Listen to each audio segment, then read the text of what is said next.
কল্পনা করুন আপনি এমন একটি রাস্তা দিয়ে হাঁটছেন যা আপনি আগে কখনো দেখেননি। হঠাৎ আপনার হৃদয় দৌড়াতে শুরু করে এবং আপনি আপনার ভিতরে একটি মৃদু ফিসফিসানি শুনতে পান, এই পথে যেও না। আপনার মেরুদণ্ড বেয়ে একটা ঠান্ডা বাতাস বইতে থাকে।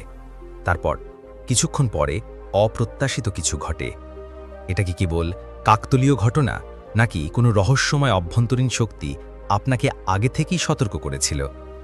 আপনি কি কখনো এমন একটি মুহূর্ত অনুভব করেছেন যখন আপনি কোনো স্পষ্ট কারণ ছাড়াই কিছু ঘটতে চলেছে তা জানতেন?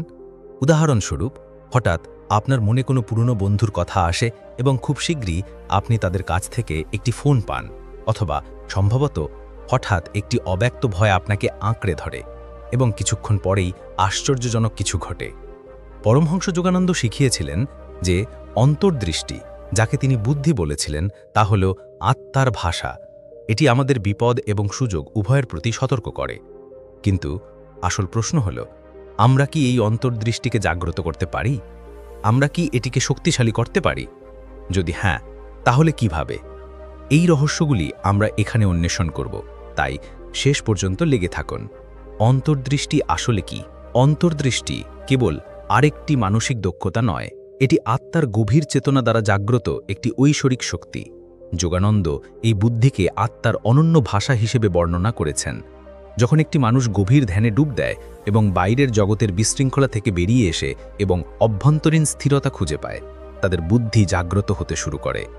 শান্ত জল কল্পনা করুন। যখন এটি বিশৃঙ্খল থাকে, তখন নিচের কিছুই স্পষ্ট থাকে না। কিন্তু একবার এটি স্থির হয়ে গেলে, গভীর থেকে লুকানো রত্নগুলি জ্বলজ্বল করে। অভ্যন্তরীণ জ্ঞান আমাদের নিজেদের যখন আপনার মন শান্ত এবং পরম বাস্তবতা বোঝার তখন আপনার আত্মার গভীর থেকে সাধারণ বুদ্ধি, আলো জ্বলে ওঠে। বিশ্লেষণ এবং বেশিরভাগ সিদ্ধান্ত নেওয়ার জন্য তাদের ইন্দ্রিয় এবং যুক্তির উপর এবং সংবেদনশীল তথ্য উদ্ধারণের উপর এবং নির্ভর করে। যোগীদের জন্য অন্তর্দৃষ্টি এই পদ্ধতির সীমাবদ্ধতা রয়েছে, কারণ আমাদের ইন্দ্রিয় এবং মন সম্পূর্ণ সত্য উপলব্ধি করতে পারে না। যোগীদের ঐশ্বরিকতার সাথে যোগাযোগ করতে একজন বিজ্ঞানী সাধুদের তারা পর্যবেক্ষণ করে তাদের গঠন পরিচালিত ব্যাখ্যা করতে করতে সাহায্য করে। কিন্তু যখন একজন এই যোগী বুদ্ধি সম্পূর্ণরূপে জাগ্রত হয়, তখন একজন ব্যক্তি জীবনের পছন্দগুলি স্পষ্টতার সাথে চেতনা করতে পারেন অনুভব এবং করতে পারেন। এমনকি ঈশ্বর এবং ঐশ্বরিক মহাজাগতিক অভ্যন্তরীণ চেতনার জ্ঞান সাথে সরাসরি সংযোগ আত্মার স্থাপন অভিজ্ঞতার করতে পারেন। মধ্যে নিহিত। এই ঐশ্বরিক অভ্যন্তরীণ বাহ্যিক জ্ঞান থেকে সরঞ্জামের উপর সাধারণ নির্ভর বুদ্ধি করে কি না, আলাদা করে? বরং মানুষের গভীর দুই থেকে ধরনের উদ্ভূত বুদ্ধি হয়। থাকে। প্রথমত, যখন কেউ ধ্যান যুক্তি, এবং অভিজ্ঞতা আধ্যাত্মিক এবং বাইরের শৃঙ্খলার তথ্যের উপর গুরুত্ব ভিত্তি সহকারে করে অনুশীলন সাধারণ করে, বুদ্ধি। তখন এই দ্বিতীয়ত, অভ্যন্তরীণ ধ্যান এবং জ্ঞান আধ্যাত্মিক তাৎক্ষণিকভাবে জাগরণের মাধ্যমে সত্যকে প্রকাশিত জাগ্রত করে ঐশ্বরিক এবং প্রকাশ অভ্যন্তরীণ করে। জ্ঞান। সাধারণ বুদ্ধি মনের আমাদের জন্য বছরের চারপাশের পর জগৎ বছর অধ্যয়ন এবং বিশ্লেষণের প্রয়োজন হয়। এই ঐশ্বরিক বুদ্ধির দ্বারা এক মুহূর্তের মধ্যে তা বোঝা যায়। যোগানন্দ বলেছিলেন যে অভ্যন্তরীণ জ্ঞান সম্পূর্ণ বোধগম্যতার দরজা খুলে দেয়। এটি আমাদের বাইরের জগতে বিজ্ঞান সিদ্ধান্ত নিতে এবং আমাদের আত্মার প্রকৃত প্রকৃতি এবং ঈশ্বরের সাথে আমাদের সংযোগ চিনতে সাহায্য করে। আমরা কিভাবে এই অন্তর্দৃষ্টি জাগ্রত করব? অন্তর্দৃষ্টি বাহ্যিকভাবে শেখা কোনো সহজ দক্ষতা নয়, এটি আত্মার মূল শক্তি। যখন আমরা আমাদের ইন্দ্রিয় এবং পার্থিব বিক্ষেপ আমাদের অন্তরের সাথে সংযোগ স্থাপন করে, ধ্যান এবং আত্মনিয়ন্ত্রণ এই প্রক্রিয়ার মূল চাবিকাঠি। ধ্যান মনকে প্রশিক্ষণ দেয় এবং কেন্দ্রীভূত করে। নিয়মিত অনুশীলনের মাধ্যমে একটি অস্থির মন শান্ত হয় এবং বাইরের বিক্ষেপগুলিকে সুর দেয়। সাধক সূক্ষ্ম অভ্যন্তরীণ শব্দ এবং আলো লক্ষ্য করতে শুরু করে। এটি অভ্যন্তরীণ জ্ঞান জাগ্রত করার প্রথম পদক্ষেপ।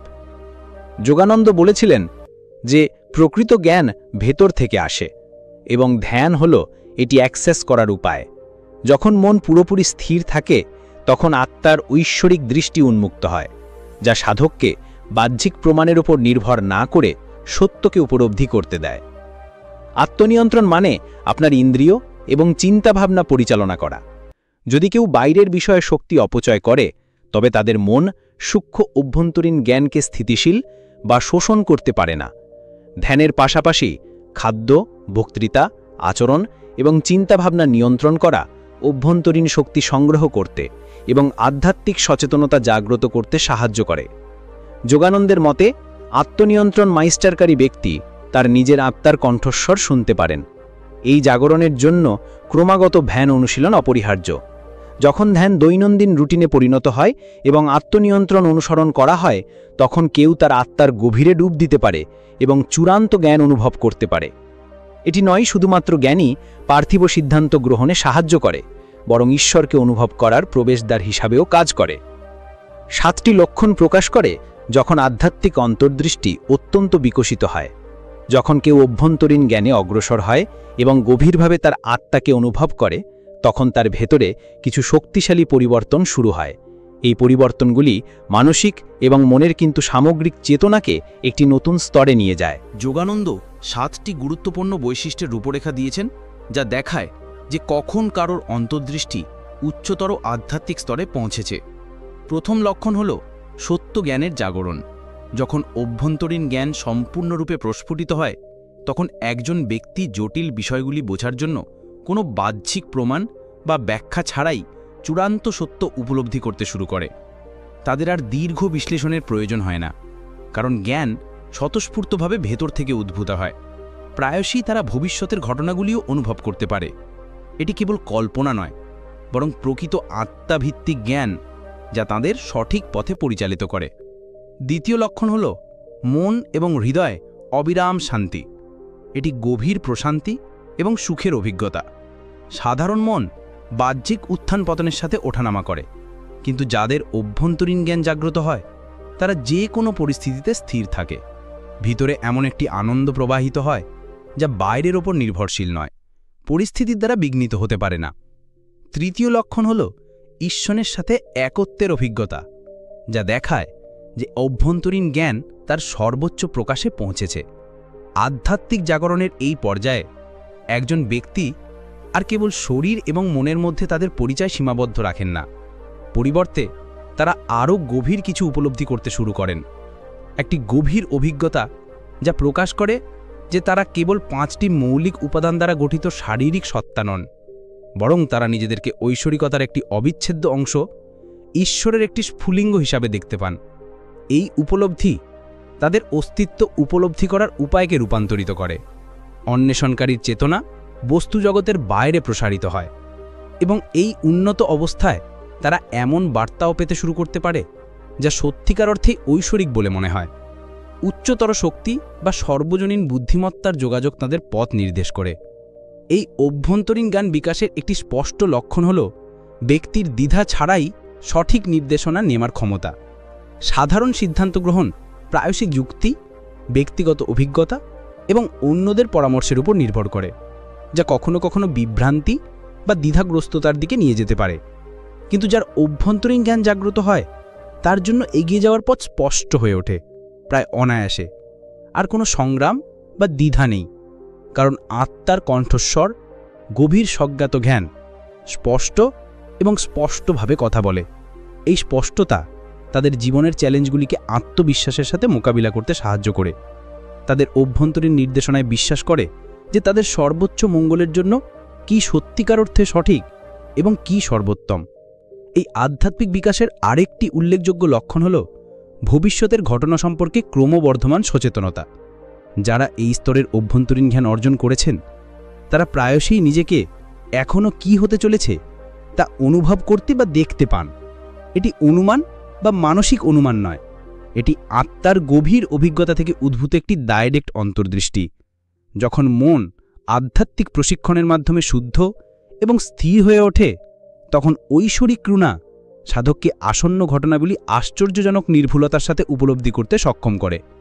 ইতিহাস জুড়ে এই ক্ষমতা মহান যোগী এবং সাধুদের মধ্যেই সবচেয়ে বেশি দৃশ্যমান হয়েছে, যারা ভবিষ্যতের ভবিষ্যৎবাণী করতে পারতেন এবং সেই দর্শনের উপর ভিত্তি করে জ্ঞানী পরামর্শ দিতে পারতেন। তাদের শিষ্য এবং অনুসারীদের ভবিষ্যতের জন্য প্রস্তুত হতে সাহায্য করতেন। সাধুদের আধ্যাত্মিক সচেতনতা যত গভীর হয়, তারা সমস্ত জীবের জন্য প্রেম এবং করুণার এক অপ্রতিরোধ্য অনুভূতিও বিকাশ করেন। এই স্তরে বিচ্ছিন্নতার অনুভূতি একই ভাবমানে পরিণত হয়। যার জলটি মনের মধ্যে গভীরভাবে প্রসারিত হয়েছে, সে প্রত্যেকটি ব্যক্তি এবং প্রাণীকে তার পরিবারের অঙ্গ হিসাবে দেখে।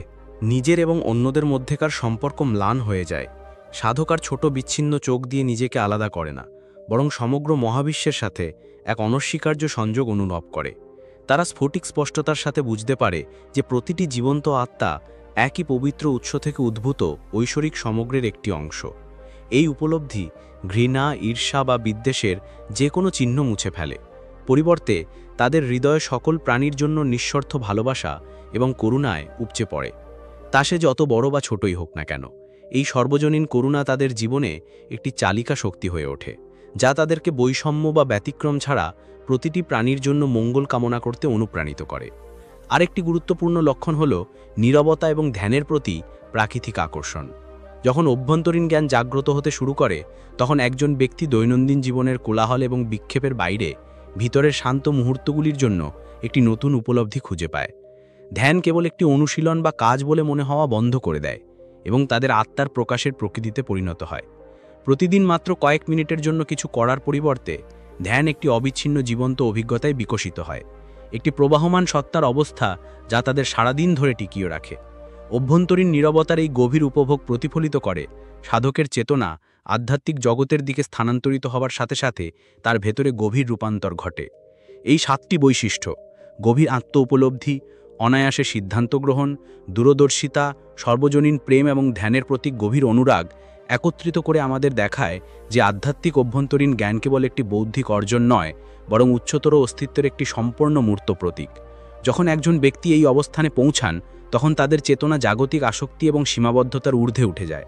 যদিও তারা পৃথিবীতে বেঁচে থাকে এবং কাজ করে, তারা স্বাধীনতার অনুভূতি নিয়ে তা করে। তাদের কর্মের বাঁধনমূলক প্রভাব দ্বারা প্রভাবিত না হয়ে তারা কর্ম এবং পরিণতির চক্রে আর আটকা করে না, বিচ্ছিন্নতার সাথে তাদের কর্তব্য পালন করে।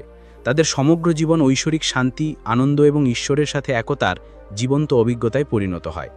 ঐশ্বরিক অভ্যন্তরীণ জ্ঞানের দিকেই যাত্রা একজন ব্যক্তির জীবনে অনেক সূক্ষ্ম কিন্তু গভীর পরিবর্তন নিয়ে আসে। এই পরিবর্তনগুলি মানসিক পরিবর্তন এবং স্পর্শ, আবেগ, দৈনন্দিন অভ্যাস এবং সামগ্রিক দৃষ্টিভঙ্গির বাইরে যায়। পরমহংস যোগানন্দের মতে অভ্যন্তরীণ জ্ঞানের উদ্ভাস একটি স্থির আধ্যাত্মিক প্রক্রিয়া। এটি এমন কিছু নয় যা দৈবক্রমে বা রাতারাতি ঘটে, বরং এটি একটি চেতনার ধীরে ধীরে প্রসার, সচেতনতার উচ্চতর স্তরে স্থিরভাবে আরোহণ। যদি আপনি নিজের জীবনে মৃদু পরিবর্তন লক্ষ্য করেন, তাহলে এগুলি হতে পারে যে আপনি এই অভ্যন্তরীণ জ্ঞানের কাছাকাছি চলে যাচ্ছেন। উদাহরণস্বরূপ, আপনার ধ্যান এখন আগের চেয়েও গভীর শান্তি এবং প্রশান্তির অনুভূতি আনতে পারে। আপনার মন আধ্যাত্মিক জ্ঞানের সূক্ষ্ম তরঙ্গ শোষণ করতে শুরু করে, যা আপনাকে সাধারণ ধ্যানের বাইরে যেতে সাহায্য করে। আপনি নিজেকে এমন একটি অবস্থায় পৌঁছাতে পারেন যেখানে মন সম্পূর্ণরূপে বিশ্রামে থাকে এবং আপনার প্রশ্নের উত্তরগুলি স্বাভাবিকভাবেই ভেতর থেকে আসে। আপনি হয়তো লক্ষ্য করতে পারেন যে আপনার চিন্তাভাবনা কম কিন্তু স্পষ্ট এবং আরও বেশি ইতিবাচক। অবিরাম উদ্বেগ, সন্দেহ বা বিভ্রান্তিতে আচ্ছন্ন হবার পরিবর্তে আপনি একটি শান্ত, স্থির বোধগম্যতা বিকাশ করেন, যা স্পষ্টতা এবং মনোযোগ নিয়ে আসে। একসময় যা দীর্ঘ যুক্তি এবং বিশ্লেষণের প্রয়োজন ছিল, তা এখন প্রায় তাৎক্ষণিকভাবে আপনার কাছে প্রকাশিত হয়। যে কোনো সরিপা মুহূর্তেই আপনি নিজেকে তাৎক্ষণিকভাবে জানতে পারেন কোনটি সত্য এবং কোনটি মিথ্যা। এই ক্রমবর্ধমান স্বচ্ছতা একটি লক্ষণ যে আপনার অভ্যন্তরীণ জ্ঞান জাগ্রত হচ্ছে এবং আপনার আত্মার কণ্ঠ আরও শ্রবণযোগ্য এবং বিশ্বস্ত হয়ে উঠছে।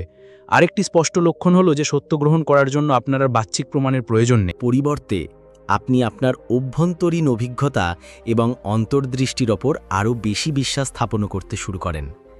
এই পরিবর্তনের অর্থ হল আপনি বাইরের মতামত বা তথ্যের চেয়ে আপনার নিজস্ব অভ্যন্তরীণ জ্ঞানকে বেশি বিশ্বাস করেন। অনেক সময় আপনি এমন একটি অভ্যন্তরীণ অনুভূতি বা অন্তর্দৃষ্টি অনুভব করতে পারেন যা আপনাকে পরবর্তী কী ঘটবে সেদিকে পরিচালিত করে। এটি একটি লক্ষণ যে আপনার আত্মার চেতনা প্রসারিত এবং প্রসারিত হচ্ছে। আপনি আপনার আগ্রহের পরিবর্তনও লক্ষ্য করতে পারেন, যেখানে বস্তুগত জিনিস এবং বাহ্যিক বিক্ষেপ একসময় আপনার মনোযোগ আকর্ষণ করেছিল। এখন আপনি নিজেকে আত্মা, ধ্যান, যোগ এবং ঐশ্বরিকতার মতো আধ্যাত্মিক বিষয়গুলির দিকে আকৃষ্ট দেখতে পান।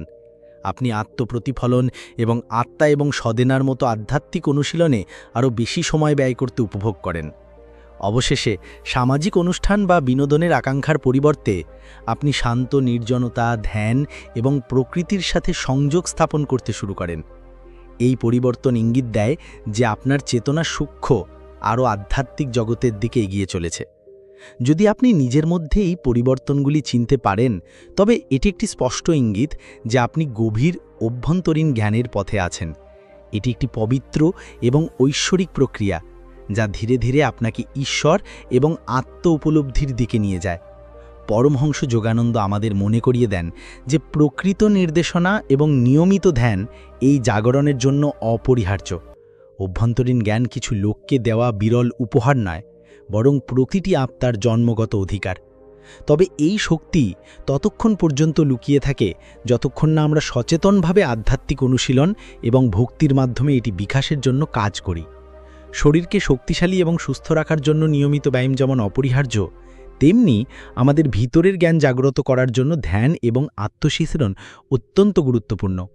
এটা সত্যি যে প্রতিটি মানুষ এই অভ্যন্তরীণ জ্ঞানের প্রাকৃতিক সম্ভাবনা নিয়ে জন্মগ্রহণ করে, কিন্তু বেশিরভাগ মানুষের ক্ষেত্রে এই শক্তি সুপ্ত বা সীমিত থাকে। কেন এমন হয়? কারণ আমাদের মন ক্রমাগত বিক্ষিপ্ত থাকে। আকাঙ্ক্ষা, বাহ্যিক শব্দ এবং অবিরাম মানসিক বকবক বাড়া প্রতিটি দিকে টানা হয়। যখন কেউ তাদের মনকে শান্ত করতে এবং গভীর অভ্যন্তরীণ নীরবতায় প্রবেশ করতে শেখেন, তখন তাদের অভ্যন্তরীণ জ্ঞান নিজেই বেরিয়ে আসতে শুরু করে। তবে সঠিক নির্দেশনা ছাড়াই এই জ্ঞান জাগ্রত করা চ্যালেঞ্জিং হতে পারে। অনেক সময় মানুষ তাদের এলোমেলো চিন্তাভাবনা এবং কল্পনাকে সত্যিকারের অন্তর্দৃষ্টি বলে ভুল করে, যা তাদের আধ্যাত্মিক অগ্রগতিকে ধীর বা বিভ্রান্ত করতে পারে। এই কারণেই একজন যোগ্য শিক্ষক বা গুরু থাকা এত মূল্যবান। একজন সত্যিকারের পথপ্রদর্শক প্রকৃত অভ্যন্তরীণ অভিজ্ঞতা এবং কেবল মানসিক ভ্রমের মধ্যে পার্থক্য করতে সাহায্য করে। পরমহংস যোগানন্দ বলেছিলেন যে একজন প্রকৃত গুরু হলেন তিনি, যিনি আপনাকে সরাসরি আপনার আত্মার সাথে যুক্ত করেন। একজন অভিজ্ঞ যোগী বা আধ্যাত্মিক পরামর্শদাতার সহায়তা এবং নির্দেশনায় আপনার অভ্যন্তরীণ জ্ঞান জাগ্রত করার প্রক্রিয়াটি মসৃণ এবং দ্রুততর হতে পারে। যদি আপনি এই অভ্যন্তরীণ জ্ঞানকে লালন করতে চান, তবে সহজ কিন্তু ধারাবাহিক অনুশীলনগুলি গ্রহণ করা গুরুত্বপূর্ণ। প্রথমত, প্রতিদিন ধ্যানে প্রতিবদ্ধ হন। ধ্যান হল অভ্যন্তরীণ জ্ঞান জাগ্রত করার প্রাথমিক হাতিয়ার। নিয়মিত ধ্যান করার মাধ্যমে আপনার মন স্থিতিশীল হয় এবং আপনি নিজের ভিতরের সূক্ষ্ম শান্ত কণ্ঠস্বর শুনতে পান। এরপর প্রতিদিন প্রাণায়াম, শ্বাস নিয়ন্ত্রণ অনুশীলন করুন। যোগানন্দ শিখিয়েছিলেন যে শ্বাস নিয়ন্ত্রণ না করে মনকে কখনোই সম্পূর্ণরূপে নিয়ন্ত্রণ করা যায় না।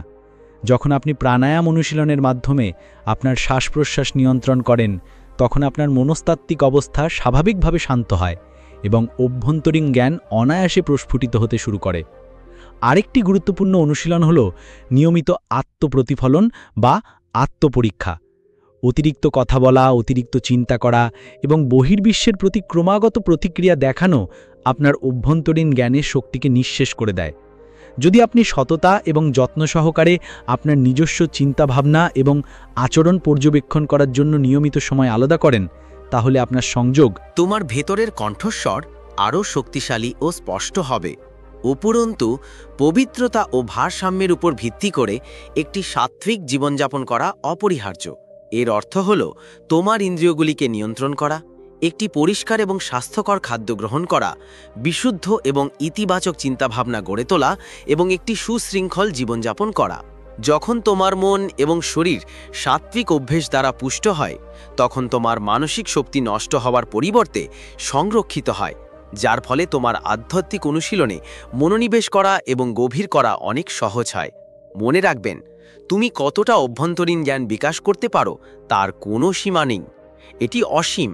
তুমি যত গভীরে ধ্যানে যাও, ততই তুমি ঐশ্বরিক চেতনার সাথে মিশে যাও। এই গভীর অবস্থায় পৌঁছানোর জন্য ধারাবাহিকতা এবং ধৈর্য গুরুত্বপূর্ণ। আধ্যাত্মিক বিকাশ একটি যাত্রা, দৌড় নয়। তাই বন্ধুরা, এটি আমাদের আজকের ভিডিও শেষে নিয়ে আসে। তুমি কি ভেবেছিলে? অনুগ্রহ করে নিচের মন্তব্যে তোমার চিন্তাভাবনা এবং অভিজ্ঞতা শেয়ার করো। যদি তুমি এই ভিডিওটি সহায়ক বলে মনে করে থাকো, তাহলে তোমার বন্ধুবান্ধব এবং পরিবারের সাথে শেয়ার করতে ভুলো না, যাতে তারাও উপকৃত হতে পারে। সাবস্ক্রাইব বাটনটি টিপে দাও।